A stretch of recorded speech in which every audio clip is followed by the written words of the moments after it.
نویسنده میگه تفاوت بین این که شما چه کسی هستید و چه کسی میتوانید باشید این است که چه کاری را میتوانید انجام دهید اما انجام نمیدهید.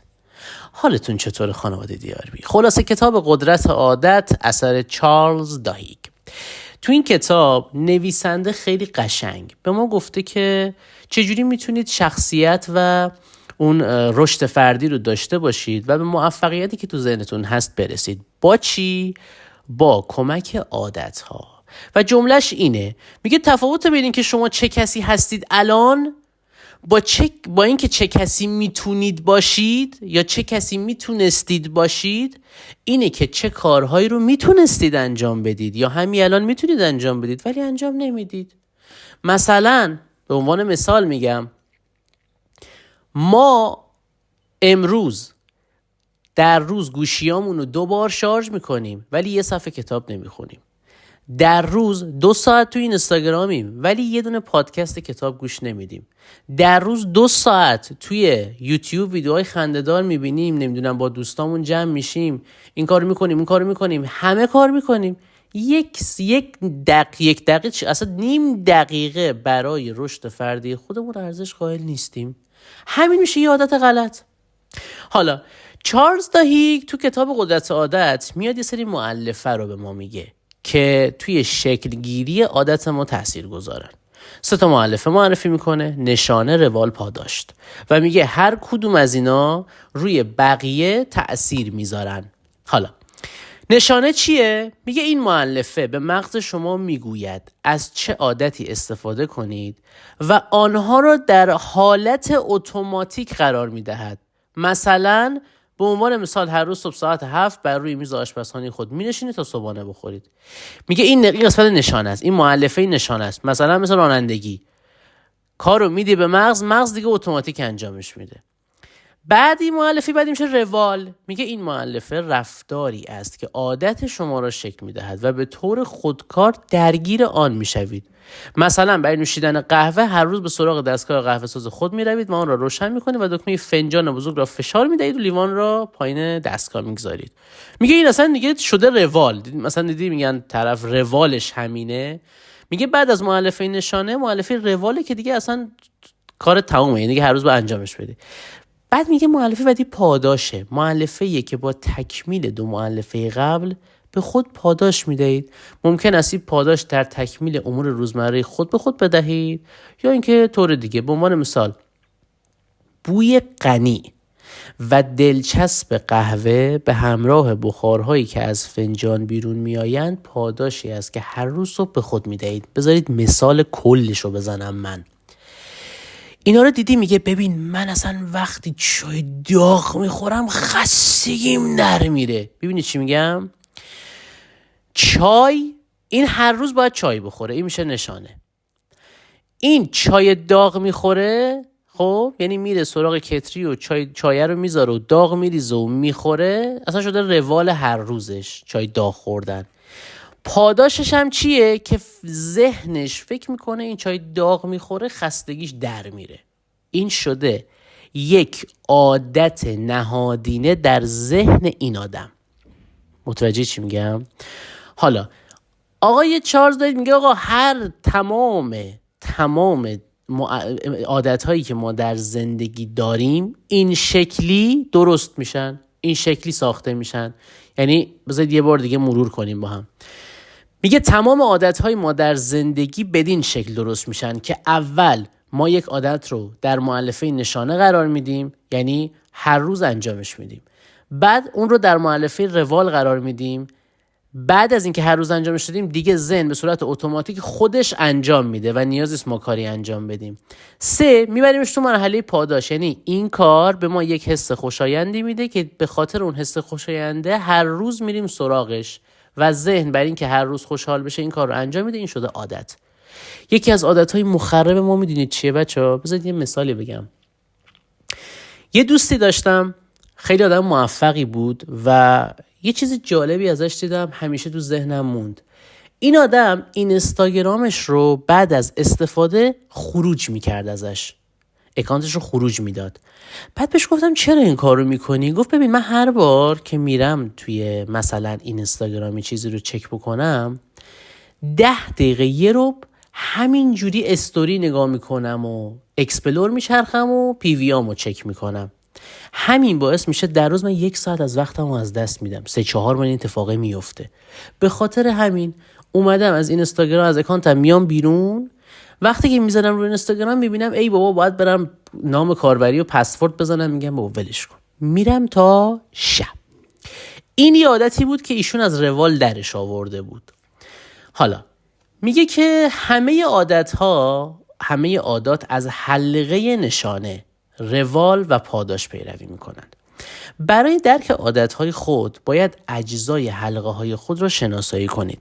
هنگامی که حلقه عادت یک رفتار خاص را تشخیص دادید می توانید به دنبال روش هایی برای تغییر کارهای روزمره باشید. یعنی میگه دوست عزیزم اگر میخوای یک عادت رو اگر یه عادت رو میخوای تغییر بدی، خب اگر میخوای یک عادت رو تغییر بدی باید اول بفهمی اون عادت چه حسی در تو ایجاد میکنه که تو تبدیلش کردی به عادت. مثلا اینکه چای داغ میخوری خستگی در میره، آیا اگه آب سردم بخوری خستگی در میره؟ یا مثلا قهوه میخوری سر حال میشی، آیا شکلات هم بخوری سر حال میشی؟ یا مثلا این فقط تلقینه که فکر میکنی قهوه خوردن سر حالت میکنه؟ دوش آب سردم ممکنه این کارو بکنه، باشگاه هم ممکنه این کارو بکنه، حرف زدن با یه دوستم ممکنه این کارو بکنه. و پس اول بفهمیم که یک عادت بد یا یک عادت خوب چه حسی در ما ایجاد میکنه که تبدیلش کردیم به عادت. میگه در مرحله اول روال را مشخص کنید. در بیشتر عادتهای روال بدیهی ترین جنبه ها و بیسترین حالت ها اتفاق میفته. اگه میخواید رفتاری رو تغییر بده از مرحله روال شروع بکنید. مثلا آقا هر روز شما صبح پا میشی، مثلا یه خانوم خونه دار رو در نظر بگیریم، هر روز صبح خواب پا میشه قبل اینکه بره مثلا سرویس بهداشتی میره زیر چای روشن میکنه. میگه بیام فکر کنیم مثلا از قبلش اون روال چی هستن، چرا این کارو انجام میدی، چی میخوایی؟ بچه این مثالی که میزنم مثالای ساده روزمره برای همگانی و جمعی عمومی داره. حالا اصلا اینا مثالایی نیست که خیلی درست باشه. مثلا یه نفر تا صبح خواب پا میشه اینستاگرامش رو چک میکنه. من آدم‌های زیادی رو میشناسم که میگن ما اولین کاری که میکنیم بعد از این که چشمامون رو باز میکنیم اینه که گوشیمون رو نگاه کنیم و اینستاگرام و واتساپ و تلگراممون رو چک بکنیم. یکی از مخرب ترین عادت هاست. یعنی یکی از عادت‌های به شدت بیخودیه که تمام روز شما رو خراب میکنه. حالا میخواید ترکش کنید، اول باید بفهمید چرا این کارو میکنید. دوم یکی از روالهاشو خارج بکنید. روال این که شما صبح پا میشی گوشی دست راستته، خب نه، گوشی رو بذار دورتر که این کارو نکنی. این یه نمونهش. با جوایزی آن را آزمایش کنید. وقتی یک روالی را انتخاب میکنید و اشتیاق دارید که آن را انجام دهید، این روال را طوری تنظیم کنید تا به یک جایزه برسد. در این مرحله آنچه شما به عنوان پاداش انتخاب میکنید مهم نیست، بلکه باید فرضیه های مختلفی را تست کنید تا به این نتیجه برسید. یا اگه میخوای یه عادتی رو ترک بدی یه جایزه براش بذار. مثلا بگو اگر من قهوه میخورم هر روز سر حال میشم، بیام یه روز چند روز آب سرد انتخاب بکنم ببینم آب سردم منو سر حال میکنه. تست بکن برای سر حال شدن. نشانه ها را مشخص کنید و آنها را جدا کنید.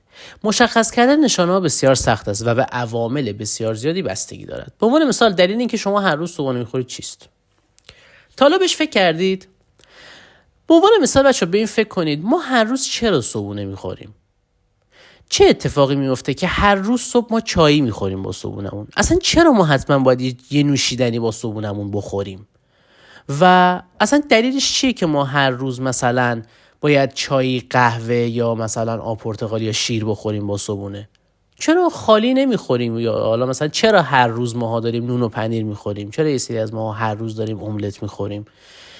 اینا سوالاتیه که نه که فردا پاشی هی به خودت بگی من چرا نهار میخورم، چرا شام میخورم. و اینا مثالاییه برای اینکه شما قدرت عادت رو متوجه بشید. دوستان عزیزم ببینید، نویسنده میگه تمام نشانه های یک عادت در 5 دسته خلاصه میشن: محل، زمان، حالت عاطفی، دیگران و بلافاصله قبل از انجام کار. خب و میگه بیاید یه برنامه برای خودتون ایجاد کنید که اینا توش باشه. یعنی هنگامی که شما تمام مراحل قبل را به درستی انجام دادید، نوبت اینه که شروع کنید به تغییر رفتار. ببینید محله کجاست، زمانه کجاست، اصلا چه حالتی برات اتفاق میفته. برای دیگران انجام میدی، برای خودت داری انجام میدی، نمیدونم بلافاصله بعد از خواب گوشی میگیری دستت، نمیدونم یه ذره طول میکشه و بفهمی، آنالیزش بکنی خب و متوجه بشی که داستانش چیه. و توی فصل بعدی میگه مهمترین عادت شما اراده است. من به نظرم خیلی دلیل نمیبینم بخوام توضیح بدم این فصل رو. چرا؟ چون بچه هممون میدونیم که اراده باعث میشه ما یک عادت و رفتار رو تغییر میدیم. خب خیلی مشخصه. طرف مثلا به فرض مثال میگن طرف لاغر شد، میگن عجب اراده ای داره. خب این عادت مثلا رفتارها و عادتهای پرخوریش رو کنار گذاشته، ورزش نکردنش رو کنار گذاشته و خب شده همین عادت. کاری را انجام دهید که به نظم و انضباط نیازی زیاد دارد و برای بدترین سناریوها برنامه ریزی بکنید. میگه اگه میخوای مثلا عادتی رو ترک بدی، بیا یه برنامه منظمی براش بریز و برای همه سناریوهاش برنامه داشته باش. مثلا بگو آقا من فردا که صبح خواب باشم به هیچ عنوان سمت گوشی نمیرم، چون گوشی رو مثلا گذاشتم 1 متر اونورتر. بعد یه برنامه هم داشته باش مثلا برای که از صبح خواب پا میشی کجا بری. یعنی بگو آقا من صبح خواب پا میشم بدون که به گوشیم نگاه بکنم، مستقیم میرم دم در پنجره و نفس عمیق میکشم، بعد سری میرم سرویس، بعد میام زیر چای رو روشن میکنم، بعد برمیگردم گوشیمو نگاه میکنم. خب این یه برنامه است. حالا میگه یه سناریو براش بذار، بگو که خب اگه صبح خواب پا شدم یه راست گوشیم زنگ خورد چی کنم؟ اون وقت چی میشه؟ آقا من نمیخوام به گوشی زنگ بزنم دیگه. خواب بیدار شدم همکارم زنگ زده ساعت 7:30 صبح میخواد بگه من نمیام، جام مثلا یه برگه مرخصی پر کن. اونو چیکار بکنم؟ خب میگه اینجوری شما میتونید با یک برنامه زمانی مشخص در مکانی مشخص با نظمی مشخص و با سناریوهای آماده‌ای که از قبل براش برنامه‌ریزی کردید یک عادت رو ترک بدید. خب و این یکی از تقریبا میتونم بگم بهترین کتاباییه که به صورت علمی داره یه چیزی رو بهتون ارائه میده. و خیلی جالبه که توی این موضوع من تقریبا 4 روز پیش یه عادتی رو اینجوری ترک کردم.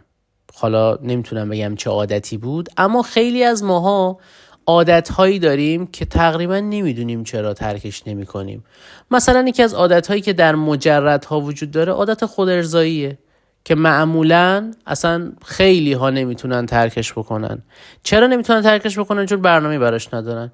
یا سیگار نکشیدن، قلیون نکشیدن، مشروب نخوردن، ورزش کردن، رژیم گرفتن، درست زندگی کردن. اینا برنامه ها و عادت ها و رفتارهایی که ما میخوایم یا نمیخوایم داشته باشیم ولی نمیتونیم تغییرش بدیم و راه تغییرش اینیه که آقای چارلز داهیگ در کتاب قدرت عادت گفت. و یادتون باشه بچه، اینم بهتون بگم، این عادت ها به راحتی تغییر میکنن اگر قدرت اراده باشه. هر جای دنیا و ایران هستید بترکونید، موفق باشید و روی قله های موفقیت ببینمتون. خیلی مخلصم.